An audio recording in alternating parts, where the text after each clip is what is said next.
கூந்தல் தாழ்ந்து வந்ததென்ன வனிதை உந்தன் பாதம் கண்டு வணக்கம் சொல்லவோ தேன் மிதக்கும் உதடு சேர்ந்து நிற்பதென்ன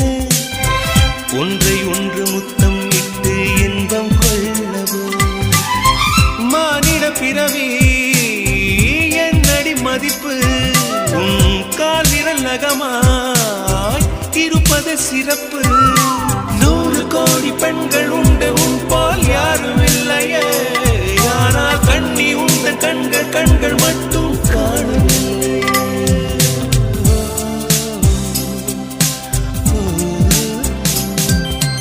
20 கோடி நிலவுகள் கூடி பெண்மையானதோ என் எதிரே வந்து புன்னகை செய்ய கண் கூசுதோ